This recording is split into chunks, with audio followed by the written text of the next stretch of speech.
We live? All right, my peoples, we got our anthem back. We are here, man. We are here. Reminisce show, reminisce show. Let's go. You have to get the sound effects, yo. You got to do the instrumentals, yo. You got to get the vocals, man. That, that, that, There we go.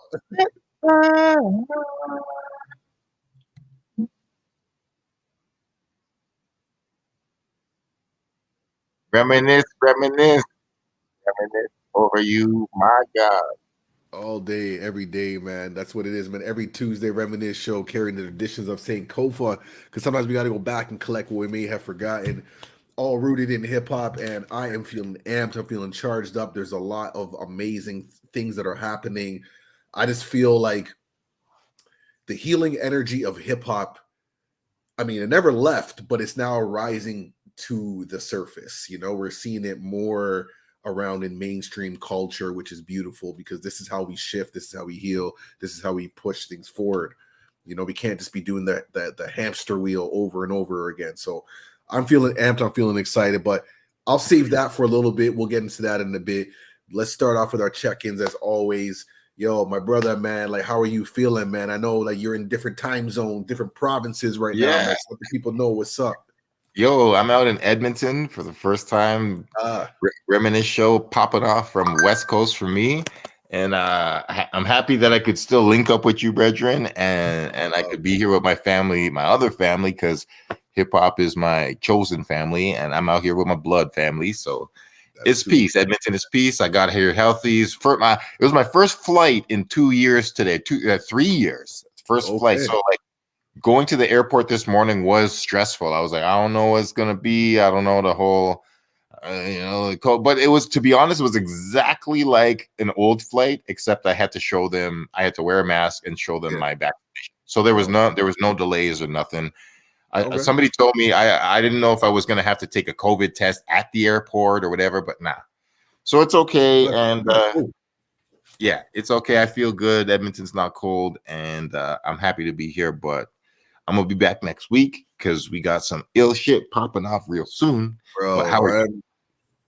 I'm just excited for the energy and the momentum that has been going on. Yeah, man, it's exciting. Like, I feel really just excited. That's all I can put, man. Like, like the news just keeps coming in. I'm just like, oh snap, that's happening. Oh man, that's happening. Yo, let's get it. But yo, shout out brother Righteous. You know what I mean? Always in the cut, showing mad love, man. You know what I mean? Reminisce show fam, extended fam, no doubt. Yeah, man. Yeah. How are you doing? How are you doing? How are you feeling? Yo, I'm feeling blessed, man. Today was a full day for me. I was up super early to be in a school in the West End. St. Basil's Catholic school. I was there talking about like social justice and so it's a Catholic school. So they're talking about what was the word they use? Discipleship. And I was just like, ooh, that's some getting some real like biblical kind of. So I'm like, okay, I mean, I'm not really like the religious guy, but I do draw on certain spiritual principles from religion that like resonate with me. I don't take all of it, but there are certain things that make sense. And so I framed like discipleship more so around like leadership and just kind of like, having like integrity and being of like an example. And, because we all are, inspired by each other. We all, are impacted by each other. So if we can just be a little more intentional with the way how we carry ourselves and the things that we do, we can, live a life of like integrity, authenticity, and things of that nature. So that's how I framed it when they're still doing all of their prayers and whatnot. And I'm like, okay, I got to respect the space that I'm in. And I just also have to like, speak my truths as well. And it was fine, like the kids really received that. I also incorporated them talking about like their culture because it was a diverse group. So I got like different people to speak on like, yo, like, like what cultures you guys represent? And then everyone came up and was able to share. And I was just really, celebrating the beauty and diversity, you know what I mean? And I connected that as like, the fellowship and each one teach one and blah, blah, blah. You know how we do. So it was good. I felt really, inspired. And then from there, I had to go all the way to Scarborough to another school for another leadership program that we're doing.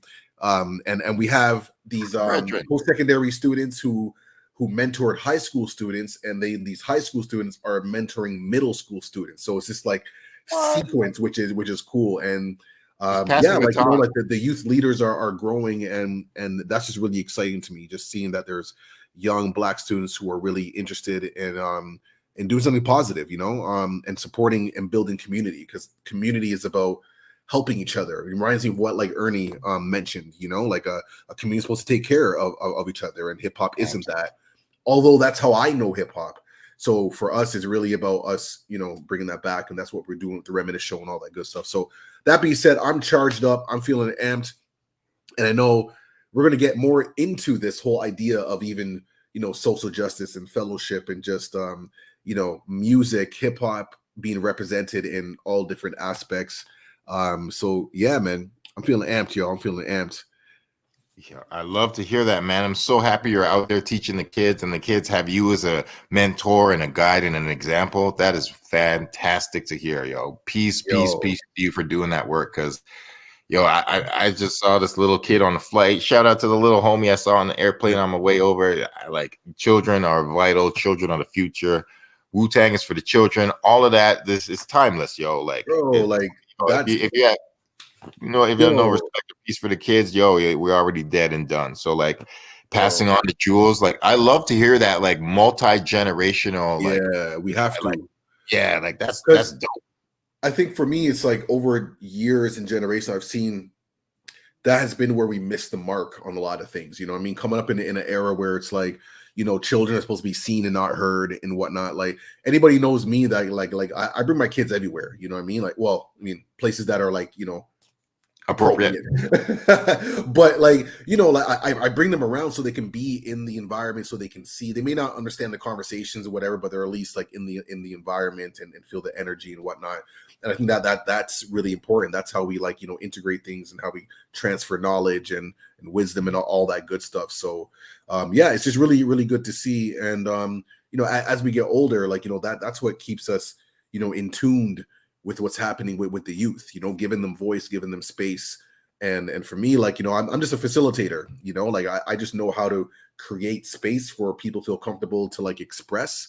And I think that's, you know, something I do really well, and that's the realm I like to stay in, you know, like I don't really, you know, I'm mindful of like words like, you know, like being like a teacher or like leader and this and that. I'm like, I'm a facilitator. Okay. That's what I do. I facilitate stuff. We're all teachers. You know, I can't remember where I heard it, but it was basically, I know I'm kind of going off right now, but I'm just amped. No, keep going. It's all valuable. It was this whole idea that life is our teacher, and then we're just students. You know what I'm saying? Like, life is a teacher, we're students. So there's stuff that you're learning in your school, and stuff I'm learning in my school, and then we exchange notes, and that's really what it is. You feel me? Exchange notes. That's what it is, yo. I mean, that's you nailed it all, man. And that's what hip hop does at its best. It's just somebody in New York, and that's what slaves were doing, you know, with the drums and whatever. It's just like, this is what works in our people, in our community. Yo, we're passing our jewels to you, and you pass your jewels to us, and both of us survive through this Babylon together. Or we just have a good life and we make it better because we are supporting each other in our community. And that's what, like, that's just this African natural tradition.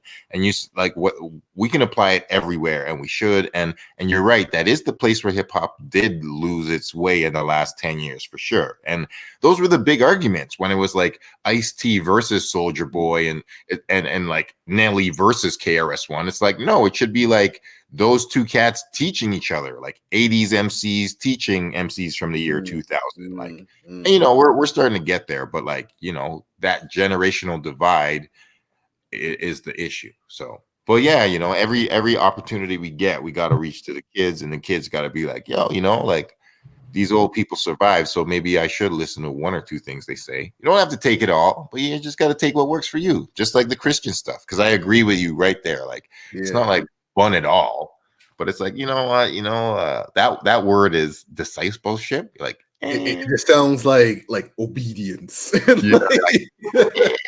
I'm a like a dedicated student. How about that? Like, I'll be here studying. Yeah. You know, like I've learned over time how to navigate certain spaces, and you know, certain times I'll you know, have like a really strong perspective and challenge, but I'm like, listen, man, y'all can think what you need to think. Okay, I'm not here to challenge like whatever. You know what I mean? Like whatever. It's all good. You know what I'm saying? As long as I'm with peace. That's it, man. That's it. But speaking about like being a student, you know, because I like that, you know, and we're all just exchanging notes. Kendrick Lamar, man, new album out, yo, like as I mentioned, you know, like, I don't want to give too much away because I know you haven't had the chance to listen to it, and you're someone who I really value your mind and your perspective, and I know that you're gonna have a lot to say about it. I know, without a doubt. Yes. And the way how I've just kind of summarized like the album, you know, it's the personification of shadow work. You know what I mean? Anybody who knows about that, you know, where it's like we realize that there's healing that we need to, you know, that needs to be taking place, whether it's like certain traumas that we've experienced, inner child abandonment issues, daddy issues, like you name it, relationship issues, like all of that, you know, where it's like we have this desire to like, you know, rid ourselves from shame, guilt, all these things. But it's like, where do we start? And it really starts with going inward and taking an honest account of the things that are happening. And a lot of times it's scary. It's uncomfortable. Nerve-wracking. You know what I mean? It's filth. It's disgusting, you know, but it's such a necessary process in order to heal, because we have to let go. We have to kind of like have this like open canvas, this release from it.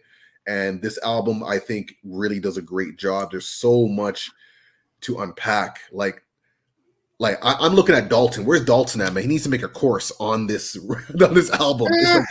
It's like that. For real. It's really like that. Word. But the most exciting thing that I like about the album, well, not necessarily about the album, but just kind of a follow-up, is that Kendrick went to Ghana. You know, he dropped the album and disappeared in Ghana. And I just want to play this clip real quick of him just, you know, doing his thing, you know, in the motherland. Like, like this, like he's just out here. Like, I just want to play this real quick.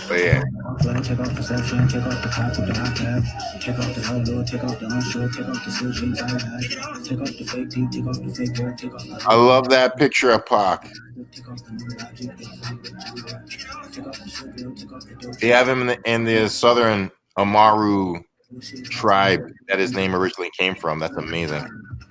Yeah, I just wanted to play that quick like clip right there, man. Just seeing him and just seeing the photos of like this joy and going back to the continent, and like I think that's the most appropriate place after such an intense expression through music. Like you kind of need a place to just kind of like zen out and connect spiritually, and what better place to Ghana, the motherland, embracing their peoples, and that's what's up, man. That's so beautiful to see, and like as I've been reading some reviews, I've only had the chance to listen to about 6 or 7 songs.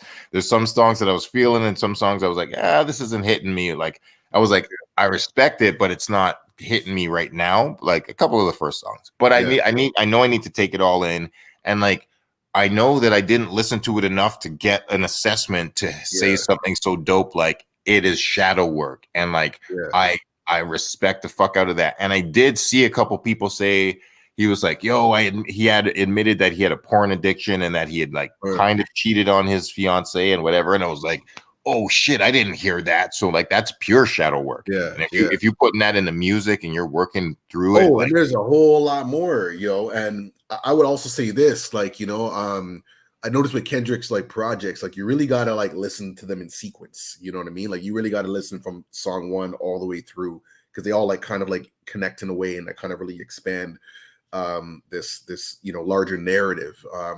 But it's a masterpiece, album of the year, like for sure. In my books, like you can tell it's a well thought of, and it's just something that I feel like we need, us as a Black man, we need examples, it's like sometimes it's like when people say, you got to do shadow work, you got to, go to therapy and do what you need. But it's like, how do we do that if we've never seen like the examples? I mean, it's like going into the unknown, and that's like a scary place. But through music, like you said, like you mentioned before, like, we're just exchanging notes. we're just exchanging notes. Like, this is Kendrick's version. He's like, like, here's my notes. You know what I mean? Like, and then we feed off of it. So that's the way how I see it.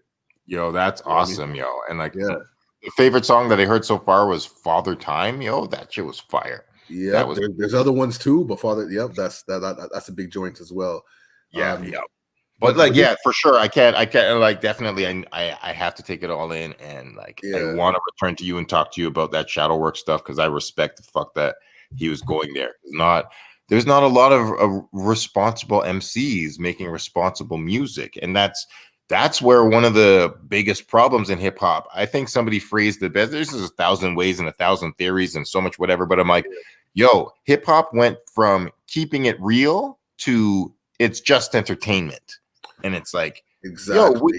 And I'm like, we used to like, you didn't have everything didn't have, you could tell stories and stuff. Nas was telling stories and stuff, but Nas would like be like, this is when I'm being Nas Escobar, like the dreamy coke dealer, and this is when I'm being Nasir Jones, the Queensbridge black man in America. Like, I didn't, and there was like, Nas didn't pretend like he sold all the drugs that Jay-Z did. He was like using it as a persona. And like, anyway, I don't want to get too deep into it, but like, yeah, like, it's not just entertainment, and like, doing shadow work in your music is power. Man, let's get it, man. Let's get it. No, but yeah, yo, there's actually, I mean, something else that was powerful, and that's like kind of brings out certain shadow work to the industry, was the Junos. Oh man. The Junos was like the extension of the set. Like, look, okay, like, I know that people have been talking a lot about astrology and like, yo, there's like lunar eclipses and all this stuff. Like, I don't know what's in the stars, man, but something is happening.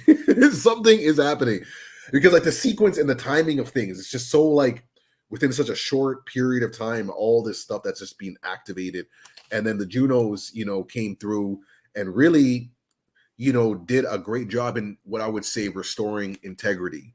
Junos, when it comes to like black artists and just our culture, it's always been shafted. We can go back to the Rascals, boycotting and so many other examples. And I remember even including Drake. I saw that with my own eyes. And hosted and got nominated for like every single category and left with no hardware. Like, that was 6.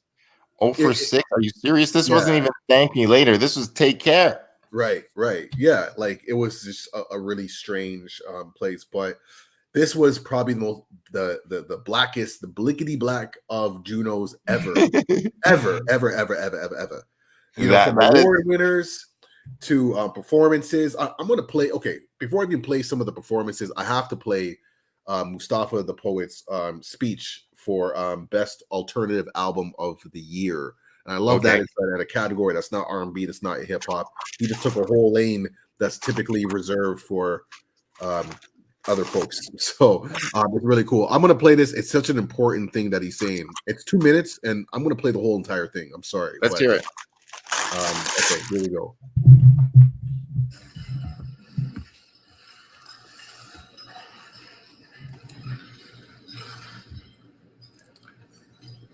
I wrote a record on death. I wrote a record on loss, on the loss of friends in Regent Park.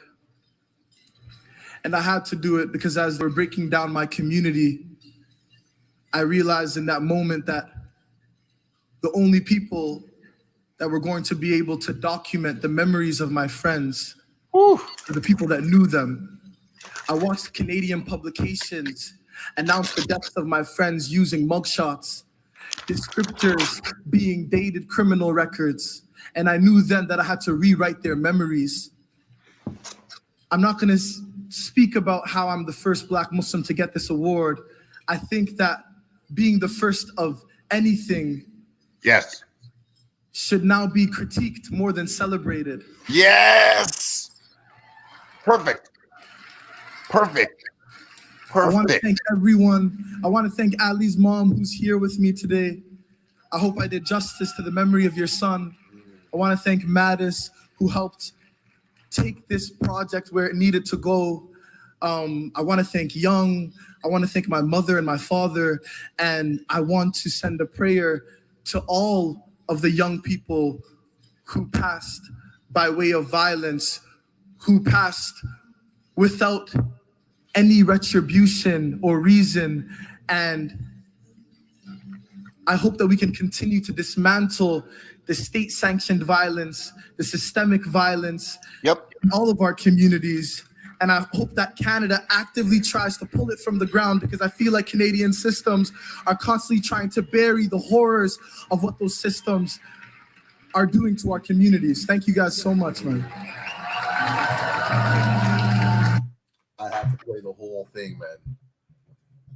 Holy, bro, like that gets me emotional, man. And he's such a wonderful soul. I've had the pleasure of, meeting him and connecting with him, over the years, reaching Park's Finest, and just seeing how he's evolved into just such an incredible young man. It's so powerful. And oh man, I'm so glad he said every single word. I'm going to follow that up with this performance, I'm not gonna play the full thing. Y'all can go over to CBC Music to watch like the full thing on YouTube. But I just want to play just this specific scene in the thing. And if they take it all away, all freedom in our hearts, and that cover in your face, I'll remind you who you were before it changed. All of these drives, Whoa. all of these streets none of them will be yours or mine, but I'll be your empire. Just stay alive, stay alive, stay alive.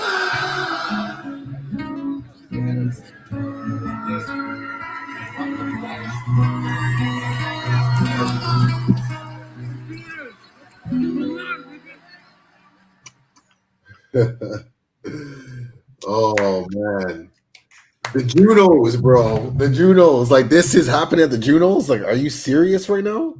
Yo, the man brought Regent Park on stage, man. Like, yo, that was just such a vibe. Yo, I'm just gonna keep it going, man. Let me just play like another quick clip. This is Snotty Nose Reds kids.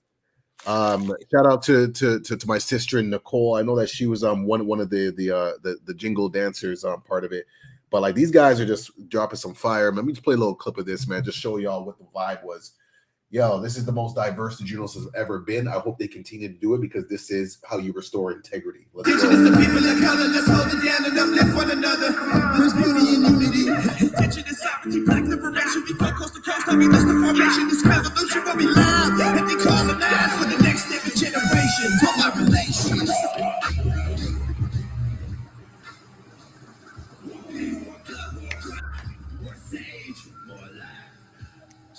Beginnings, I'm writing my Genesis. All spirits were doing this to rapping it. When the drummers are knocking me, let them in. Don't let them get back on that element. I'm out of my head again. Only get better when my pen and my pad is my medicine. I'm a savage boy, I ain't no gentleman. God damn it, I'm proud of my melanin. I met a few legends who told me to get it. They told me my voice was a weapon. Damn. This is my chest at the hero, I guess. Beads on my neck and my earlobes are straight. I normal and regular, so I'm conventional, over the original, yes.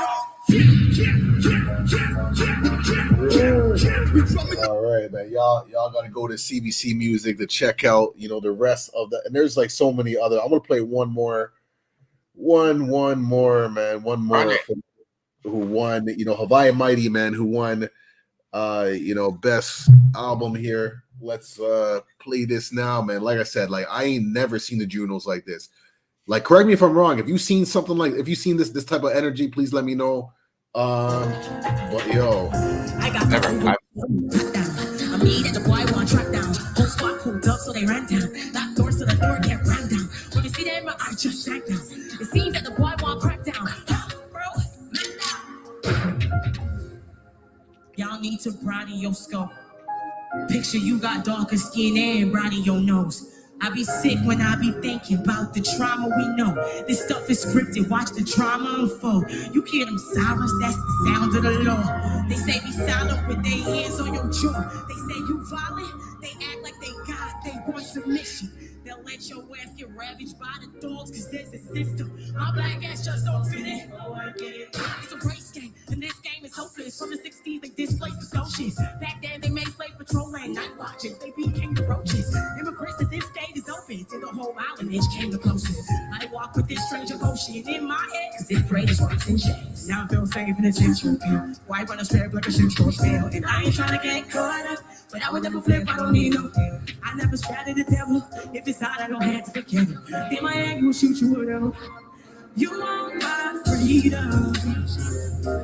You want my body. Hey. When you see us play like you don't know us, I ain't just playing a fight and never roll. Via Mighty is so ill. Just 1000% perfect. Man, I'm so glad. I'm so glad I tapped in, because now yesterday's price is not today's price. I'm glad I tapped in. We had Via Mighty part of our Sankofa high school tour, and she gave Stolen from Africa a nice shout out and really gave a breakdown of that song that she just performed and whatnot. So, I'm just, like I said, there's some energy that's happening, and I just don't want to lose it. I want to keep this going. I want to keep being inspired. This is what's needed. It's time, and we all are doing our part, man. So, man, it's nothing but positive vibes out here, man. It's exciting. Well, that actually leads to another thing, because we're just going to keep going on a roll with this vibration. I just got an email from Canadian Music Week. This year, they're celebrating 40 years of Canadian Music Week. I did not even know, but guess what? They are celebrating Chuck D, Public Enemy, to receive the Social Justice Honors Award at Canadian Music Week, June 9th. Like, I just got this in my email right now. This is like exclusive. Just got that right now. You know what I mean? So this is what's happening. They say Canadian Music Week is proud to announce Chuck D, a Public Enemy, will receive the Social Justice Honors Award and appear for a keynote interview at the Canadian Music Week Summit, June 9th at the Intercontinental Toronto Centre Hotel as part of the conference. Yeah, man. That's fantastic. Peace to Chuck.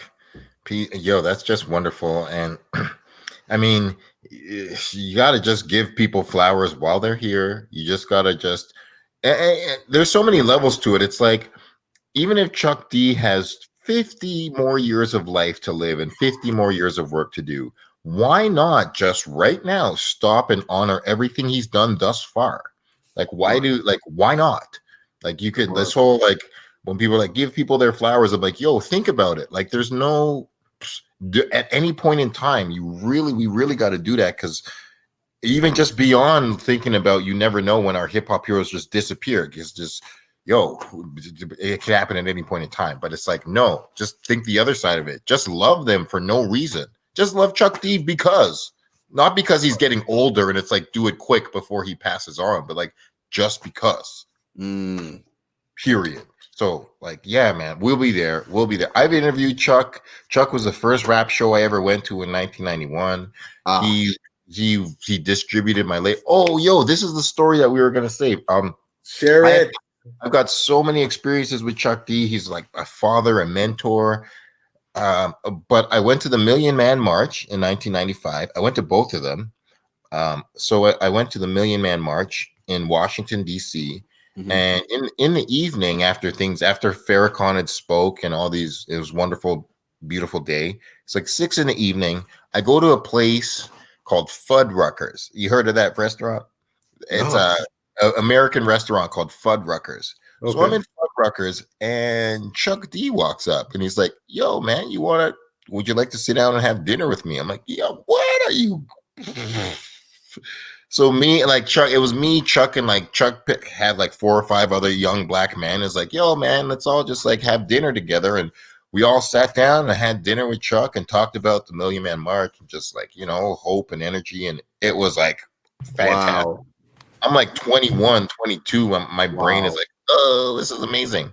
So I'm saying all this to say, dog, and I don't talk about this much because you'll know why when I say it, but I had this wonderful, I swear to God, on everything that's real, that this moment was real, but it didn't manifest exactly. I'm walking out the door behind Chuck, and Chuck's in front of me, and then he turns around right when we get to the door, and he goes, "Yo, man, would you ever want to record something with me? Like, do a song. And I was like, he didn't say it in exactly those words. He's like, yo, maybe we should do like a mind bender. He said something to the effect of, we should do a recording together. He turned around and said it to me. I will never forget this moment. It was imprinted in my memory. I swear to God. I was young at the time. I didn't know. He said the idea, and I was like, yes. But then we were in Washington. I was like 21. I didn't have a budget, a label, or whatever. I didn't know how to like manifest that idea. So like I don't have a song with Chuck D, but like I swear to God on my life that Chuck D said that to me in that moment at that place. And I was like, so yo, here's what we're going to do, man. And we're going to have this on the record. You know what I'm saying? On the Reminisce Show. Yo, Chuck D is going to be here Canadian Music Week. You know what I mean? We're going to figure out some paths to get some access and whatnot. We're going to, reconnect, because I've had some connections with Chuck. Like, he has like a Stolen from Africa shirt and Flavor Flav. I even got the photos to prove it. You've already connected, and we're going to connect, and you're going to remind him of that story. Yo, I will. Yeah. From the moment you say Millie Man March and dinner, like that's already that's a specific time. Like, you know what I mean? That's like, oh yes. And explain it to him, just like you said, like, you're just chilling and you got invited and how much that meant, and then mention what you just told me. I'm just gonna know, man. Yeah, I'm not gonna force anything, but I am just gonna say I am gonna be like, you remember that time we had dinner at the Million Man March? There we go. I'm gonna start right there. Wow, like you never know, man. Yeah, because you never know. He might even bring it up to you. You know what I mean? Be like, yo, that's like you were supposed to do something. Oh, straight up. And you never know, bro. The wonderful thing is, I also saw Chuck at at Beer Fest a couple years ago. Yeah. Oh yeah, that's right. Yeah, that's right. And he I walked up and he's like, mind bender. Like I'm like, oh my God. I'm like, this man remembers me. I'm like, oh, so like, yeah. But I didn't talk about it at that time. But that being said, that being said, I want to go in on a little something that Mustafa said that means the world to me. And he said something in a way that I say, but he put it in a couple different words that I'm going to use going forward. When he said, first Black things should be criticized more than they should be celebrated. That was so fucking vital and perfect. I've been saying that for so long. I'm like, after I said, I've been saying it for like since Obama got elected. I'm like, after Obama, and it's not like before it wasn't a still problematic issue, but I'm like, by Obama, all these other things about first Black this or that, I'm like, this is not to be celebrated when it's like first Black Vogue. Rihanna's like the first Black Vogue cover in 132 years or something. I'm like, that's not that good, like that should be criticized more than it should be celebrated. And the few things that I'm like, first Black I want to celebrate is like first Black person on Mars, first Black person to like develop hyperthermal energy or something, things that are like barely anybody has done this. But if it's like something that white people have done for 50 or 100 years, how the hell are we going to be still celebrating it in 2022? I'm like, this isn't to be celebrated. It's to be criticized, exactly like he said. Because like I see it in so many other places in journalism and music, like, I mean, Hawaii Mighty, like, it's like Hawaii Mighty's dope, but like seriously, like first Black woman to win a Juno just happened in 2022. Like, wow. That is, there's equal celebration and criticism that could go to that. And we can focus on the celebration, but like, it's like, how come Julie Black or Tara Chase or Michie Mee or like Deborah Cox or like, no, how can Deborah Cox get a Lifetime Achievement Award without ever getting a Juno Award?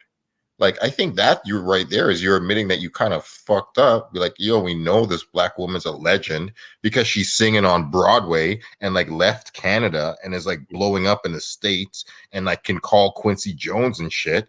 So then of course we can give her like a Canadian Lifetime Juno Achievement Award. But has she ever won any other Junos? Like, I'm not too, maybe she has, but not to my awareness. So I could be wrong. But I don't remember Deborah Cox winning a bunch, like getting celebrated a bunch. Right.